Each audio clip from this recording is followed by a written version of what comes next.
مگر قاری صاحب یہ ایک تو واضح ہو گیا کہ نماز تراویح مستقل ایک نماز ہے اور جس کا ایک شرف بھی ہے، مقام بھی ہے، مگر نماز تراویح کے آداب کیا ہیں؟ جیسے کہ حضرت نے فرمایا یہ وہی نماز ہے، پڑھنا سنت ہے، وجوب اس کا ظاہر نظر نہیں آیا، مگر رکعت میں یہ جو فرق ہے وہ 20 رکعت کو واضح طور سے آپ نے فرمایا، تو پھر اس میں اختلاف کیوں ہے؟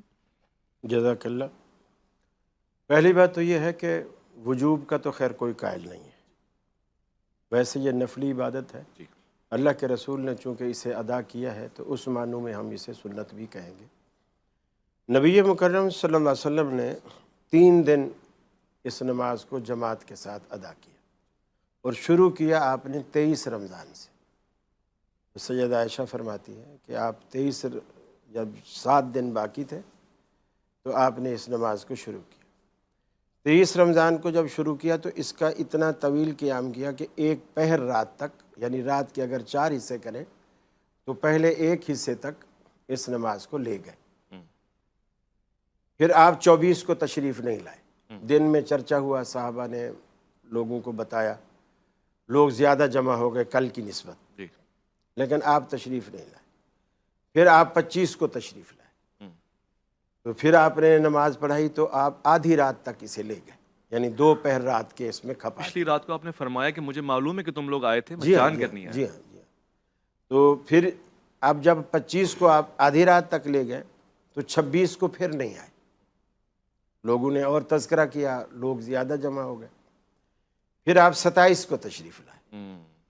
جب آپ 27 کو آئے تو آپ نماز کو اتنا لیٹ آپ نے لے گئے کہ صحابہ کہتے ہیں کہ ہمیں یہ بھی ڈر ہونے لگا کہ آج روزہ بھی ہمیں شاید خالی پیٹ رکھنا پڑے گا۔ پھر آپ 28 کو تشریف نہیں لائے۔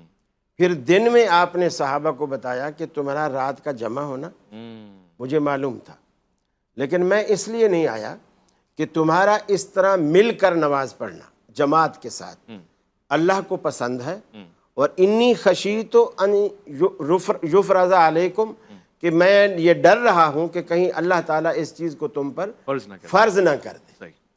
تو میں فرضیت کے خوف سے جماعت میں نے ترک کر دی، اب تم الگ الگ اسے پڑھا کرو، یعنی پڑھنے سے منع نہیں کیا، جماعت سے منع کیا۔ سیدنا فاروق اعظم کی جو خوبی تھی وہ یہ تھی کہ وہ مزاج شناس نبوت تھے، نبوت کے مزاج، چونکہ آپ نے 2 باتیں فرمائیں چھوڑتے وقت۔ ایک یہ فرمایا کہ اللہ کو تمہارا مل کر پڑھنا پسند ہے، گویا الگ الگ پڑھنا اللہ کو پسند نہیں ہے۔ اور پھر اس کی علت یہ بتائی چھوڑنے کی کہ میں اس لیے جماعت چھوڑ رہا ہوں کہ کہیں اللہ تم پر فرض نہ کر دے اور پھر تم اسے نبھا نہ سکو، جس طرح ہم فرض بھی اتنی مشکل سے پڑھتے ہیں، چاہے کہ بندہ نفل میں پڑھے۔ تو حضرت عمر نے حضرت عوف بن مالک کے ساتھ ایک دن مسجد کا مدینے کا دورہ کر رہے تھے، وہ اکثر اپنی خلافت میں کرتے تھے، مسجد نبوی کے پاس سے گزرے تو دیکھا کہ لوگ فردن فردن یہ بات ہو گئی، نماز پڑھ رہے ہیں۔ تو آپ نے حضرت عبد الرحمن بن عوف سے کہا کہ عبد الرحمن کتنا اچھا ہو کہ میں ان کو ایک قاری کے پیچھے جمع کر دوں اور وہ سلسلہ جس کو اللہ پسند کرتا ہے وہ پھر شروع ہو جائے، اور وہ فرضیت کا خوف اب ہمارے دل سے جاتا رہا، اس لیے کہ اب ہم میں نبی نہیں، فرض ہوگی جب وہی آئے گی، تو ہمارے پاس اللہ کا نبی نہیں ہے تو اب فرض ہو نہیں سکتی، تو اس کو وہی رائج کیا جائے جو اللہ کو پسند ہے۔ پھر انہوں نے 2 صحابی، موطا امام مالک کی روایت ہے، 2 صحابی مقرر کیے جو قرآن کے حافظ قاری تھے، تمیم داری اور ابی بن کعب رضی اللہ تعالیٰ عنہ، اور ان کو کہا اور حکمن کہا، اور حکم کے الفاظ یہ ہیں الا 11 رکعتن، آپ لوگوں کو 11 رکعتیں وتر سمیت پڑھایا۔ اب یہاں پہ مسئلہ ہے نا، اب یہ مسئلہ ہے، اب وہ مسئلہ آپ ان سے پوچھے۔ میرے پاس موطا امام مالک کی یہ روایت ہے جس میں حضرت عمر کا حکم موجود ہے، کن کو امام بنایا یہ بھی معلوم ہے، اور پیچھے کون ہے صحابہ وہ بھی معلوم ہے، واضح، اور مسجد نبوی میں ہے یہ بھی واضح ہے، ساری چیزیں تقریباً وہی ہیں، بس وہ رکعت کا معاملہ الگ ہو گیا۔ اور مفتی صاحب نے میرے خیال ہے کسی بنیاد پہ یہ بات کہی ہوگی، کوئی سند ہوگی، ایسے تو نہیں کہہ دیا ہوگا اس پرکار۔ ایک تو بیہقی کی روایت ہے صاحب رضی اللہ عنہ کی، کہ وہاں صاف الفاظ ہیں کہ حضرت عمر کے زمانے میں ہم تراویح کی رکعت 20 پڑھا کرتے تھے، اور اسی طرح حضرت مالک کی روایت سے بھی ایک مرسل حدیث ہے جس میں یہی روایت ہے، اور پھر اس کے بعد تعامل ہے یعنی اس کے بعد سے زمانے میں حرمین پوری امت کے اندر 20 رکعتیں شائع ہو گئی، یہاں تک کہ حضرت امام شافعی رحمۃ اللہ علیہ سے جب اس کا پوچھا گیا تو انہوں نے اسی تعامل کو بیان کیا کہ ساری امت 20 پڑھ رہی ہے اور حکم 11 کا تھا، یہ کیسے ہو سکتا ہے ٹھیک ہے، کہ حکم تو 11 کا ہو اور سب پڑھنے 20 شروع ہو جائیں، یہ ہو نہیں سکتا۔ یہ فرق آ گیا تھوڑا تو سا۔ وہ جو 11 کی ٹھیک ہے۔ روایت ہے وہ اس زمانے کی ہے جب شروع سے 11 ہوتی تھی، ٹھیک ہے۔ بعد میں نے آپ سے ذکر کیا کہ اسے 20 پہ لا کر ٹھیک کے ہے، بند ٹھیک، کر، بہتر اور ہو یہ گیا۔ میں آپ کو بتاؤں جی۔ کہ یہ رکعتیں کم جو ہیں ہاں۔ یہ مشقت ہے ہاں۔ اور 20 کر کے اس میں تخفیف کی گئی ہے، اچھا۔ ایسا نہیں ہے کہ بڑھایا گیا ہے، ہاں۔ کیونکہ طوالت وہی صحیح ہے، ہے، صحیح ہے۔ نماز کا وقت ٹھیک وہی ہے، ہے، ٹھیک ہے۔ تو وہ جب امت پہ ٹھیک ہے۔ مشکل ہونے لگی اتنے ہاں۔ لمبی لمبی قراتیں ہاں۔ تو پھر اس میں تخفیف کر کے اسے 20 ٹھیک ہے، مقرر کیا آسن میں جس طرح انہوں نے فرمایا کہ حضرت عمر فاروق رضی اللہ تعالی عنہ نے حکم دیا کہ آپ ان کو 8 رکعات پڑھائیں، اسی طرح مصنف میں ابن ابی شیبہ رحمۃ اللہ تعالی علیہ وہ ایک حدیث پاک لے کے آئے ہیں کہ ان عمر ابن الخطاب رضی اللہ تعالی عنہ امر رجلا، حکم دیا آپ حکم دیا انہوں نے اس پڑھانے والے مرد کو کہ یصلی بہم 20 رکعتا، 20 رکعت 20 رکعات آپ پڑھائیں۔ میں بتا رہا ہوں نا، یہ 1000 رکعتیں ہیں کل رمضان میں، کل رمضان میں 1000 اب اس کی رکعتیں ہیں۔ تقسیم اس طرح انہوں نے پہلے تو عشرے اس میں کی 20۔ تقسیم اس طرح سے ہے کہ 20 رکعتیں ہیں، ان 20 رکعتوں میں سے 8 رکعت نماز مغرب کے بعد پڑھی جائیں گی، اچھا 8 رکعتیں، الحدیث اور 12 رکعتیں عشاء کے بعد پڑھی جائیں گی۔ آپ کے ہاں بھی ایسا ہے؟ صحیح ہے۔ یعنی 8 والا سلسلہ بھی ہمارے یہاں بھی ہے، وہ خوش ہوگا کہ آج کل ہم تو آیا کہ سننے میں جیسے آپ اتنی 20 کا دیر ہو گئی سن تھی کے سننے میں نہیں آ رہا۔ تو یہ اچھا، آپ نے دونوں کو خوش کر دیا، 20 بھی ہے اور 8 بھی ہے۔ اچھا قاری صاحب یہ تو ایک واضح چیز ہو گئی کہ نماز بڑی عظمت والی ہے، اس کو پڑھ لینا اچھا ہے اور اس میں برکات بھی ہیں، فیوز بھی ہیں۔ اب رکعتوں کا جو مسئلہ ہے، میں ایک دل کا سوال پوچھ رہا ہوں، جب حضرت عمر رضی اللہ عنہ سے ایک واضح طور سے قول مل رہا ہے تو کیا ہمیں سند صحیح نہیں ملی ہے، راوی مختلف ہیں، وجہ کیا ہے، یہ فرق آیا کیوں ہے؟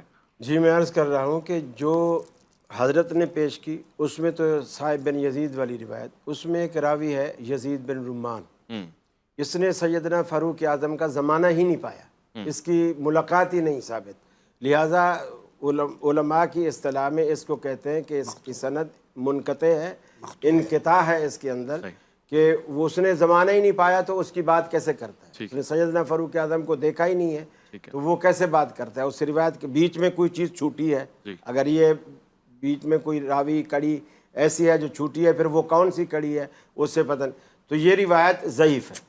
پھر فیض الباری میں مولانا انور شاہ صاحب کشمیری جو شرح بخاری لکھی انہوں نے، فیض الباری کے اندر دوسری جلد کے اندر انہوں نے صراحت کے ساتھ لکھا، وہ حضرت عائشہ والی وہ روایت جس پہ فرماتی ہیں جب پوچھنے والے نے پوچھا کہ رمضان میں رسول اللہ صلی اللہ علیہ وسلم کی نماز کیا تھی، سوال ہے رمضان میں کیا تھی، جواب دیتی ہیں رمضان ہوتا یا غیر رمضان ہوتا، ما زاد فی رمضان ولا فی غیرہ الی 11 رکعت، آپ نے وطر سمیت 11 سے تجاوز نہیں کیا، گویا اس نماز کو آپ کم تو کر سکتے ہیں، 11 سے آگے نہیں جا سکتے۔ اچھا، اور اگر کوئی چلا گیا تو کیا حکم ہے؟ ایک منٹ اس کے لیے بھی خود ان کے علماء نے بھی جواب دیا ہے کہ سنت سمجھ کر جب بھی پڑھا جائے گا وہ 11 سے تجاوز نہیں ہوگا، باقی نفل ہے، مستحب ہے، کچھ چیزیں پڑھتا رہے، اس کو اللہ اجر دے گا، لیکن جب سنت کی نیت سے پڑھے گا وہ 11 سے تجاوز نہیں کرے گا۔ اچھا، اور دوسری جو روایات انہوں نے پڑھی ہیں انہیں کہیں کہ کوئی ایک محدث تو بتاؤ جنہوں نے اس کو صحیح کہا ہو، بتایا انہوں نے، محدث تو بتایا انہوں نے کہا فلاں کتاب نے نقل کیا ہے، ہاں،